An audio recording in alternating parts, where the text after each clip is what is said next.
I'm just thinking about how we evaluate our lives. You know, people evaluate their lives either as, you know, either positively or negatively or whatever other terms you might use for evaluation purposes. Because I'm guessing that most people, myself included, don't carry out evaluations on a moment-to-moment basis. You know, right now I feel fine, right now I feel fine, oops, I feel crap now I feel fine again. And I'm guessing it's not like that. It's more like we bundle parts of our lives together into sections, like decades. You know, the 80s were crap for me, but it got better in the early 90s, and then, you know, we do that, or we bundle it in terms of lumps of life experience, like I was really happy when I was doing that job, or I loved it when I lived in Newcastle, or, you know, we kind of, it's always post hoc, isn't it? It's always after the fact. We draw boundaries around sections of our lives and then evaluate them within that boundary. Or alternatively, we draw boundaries around sections of our lives, patterns of our lives, like all of the winters we've had. I don't like winter. I always get miserable in the winter. I get seasonal affective disorder. Or birthdays. You know, I don't like any. Don't like birthdays. You know, the kind of thing we do. We take a section of our lives, either a literal section, a period of a few months or weeks or years or hours even, and evaluate that, or as I say, we find a pattern and evaluate the pattern. That's a very interesting process, that, isn't it? Because there are some funny things about patterns and sectioning things off and evaluating them after the fact. I'm reminded of a piece of research that was done on pain research, actually. I can't remember where I got this from, but I will find out. And it was, the evaluation was you had to immerse your hand into either a, well, it was done several times, with a very cold liquid for half an hour, or into a hot liquid for half an hour. Same test essentially. You know, uncomfortable temperature liquid anyway, and it was there for half an hour, and then you took it out and you were asked to evaluate the experience out of 10 or something like that. Marks out of 10 for discomfort. Then they did exactly the same test again with a control group, a matched control group, and they also immersed their hands in a liquid of an uncomfortable temperature again for half an hour. Then at the end of that, they had to immerse their hand again for another 5 minutes in liquid that was slightly more comfortable, so it wasn't as cold or it wasn't as hot. It was more bearable.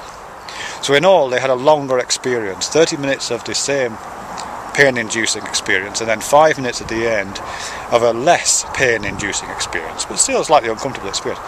So of course, you know, what you'd expect is that if pain just adds it up, and people are going through these experiences saying, oh, this is a horrible moment, this is a horrible moment, this is a horrible moment, 30 horrible moments, let's say, and then 5 at the end, is not quite as bad, but it's still pretty bad. You know, you would imagine that the second group, those who'd had this 5 minutes of extra mild pain, would have a worse experience. But in actual fact, taking the experience overall, the whole bracket of the experience that they had, the second group evaluated the experience as less uncomfortable than the first group. Less uncomfortable. In other words, it wasn't just the intensity of the pain, because for that 30 minutes it was the same, nor was it the duration, because it was actually the 30 minutes was the same and they added the 5 minutes on top. It was also the kind of shape of it, you know, the overall profile, the story of the pain, a pain which gets bad and then gets better towards the end, you know, and they're remembering the profile, and their experience after the fact is more positive about this more positively shaped experience, which is a bit weird. And I guess we've all got that a little bit, or at least I've got that experience. Certainly if you go to I haven't been to see live music for years, but you know, when you go to see a concert or a gig and you see the band, and yeah, they start off with some great stuff, you think, oh, this would be fantastic, and then it drops in the middle and they play stuff off their new album and nobody likes it and it's all a bit dull and all, and you go to the bar for a bit and they go back, and the last 3 or 4 songs they play are the real crowd pleasers, you know, they're the ones who get up and on their feet, everybody knows the words, it's their hits, they come back for an encore and they play the big hit, and you leave that concert thinking, God, this is fantastic, you know what I mean, because the overall profile of the shape of the experience they've given you is positive, you know. And that's certainly the case in theatre, which is obviously my bread and butter. You know, theatre experiences can be sculpted in that way, so that if you have a mind to manipulate an audience's experience, you can kind of leave them laughing, you know, or you can send them out with a positive experience, even though moments within that experience might have been tedious, boring, unpleasant, you know, all that kind of thing, as long as you shape the experience overall and package it right. Which is a bit weird, really, isn't it? Because in a sense, I mean, that would, just to return to the whole life thing, you know what I mean, about looking back on sections of your life, whether it be a few minutes or hours or weeks, months or years, you know, it'd be great if we had better control over that. You know, if we can kind of gerrymander the boundaries of our experiences to make them work better. You know, gerrymandering is redrawing county boundaries to allow the votes to service a particular interest. You know what I mean? Because if you're a politician, you'd want to contain all of your opposition's votes within a very narrow, within a certain region. You know, concentrate them in one area, sacrifice that area, and then you'll win all the rest of it, and you win overall. But you do it by manipulating the boundaries to give a positive outcome. And I think the same kind of thing could apply to life experience. You know, wouldn't it be great if you can kind of gerrymander the boundaries of your own experience?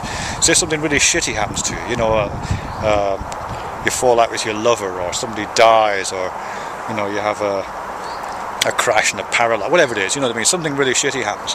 If you could find a way of binding that experience up with a slightly less unpleasant, or maybe even a positive thing that follows it, or maybe even precedes it, maybe there's a way of bounding it that way, so that the whole experience overall has this positive arc.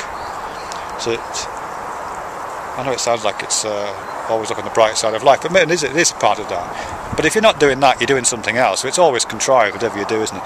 So wouldn't it be great if you could kind of gerrymander the temporal boundaries of your past, so it always leaves them laughing, you know, it always ends on a high note.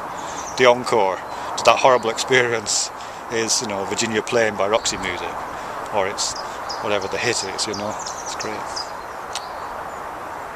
So yeah, something to think about, isn't it, Phoebe?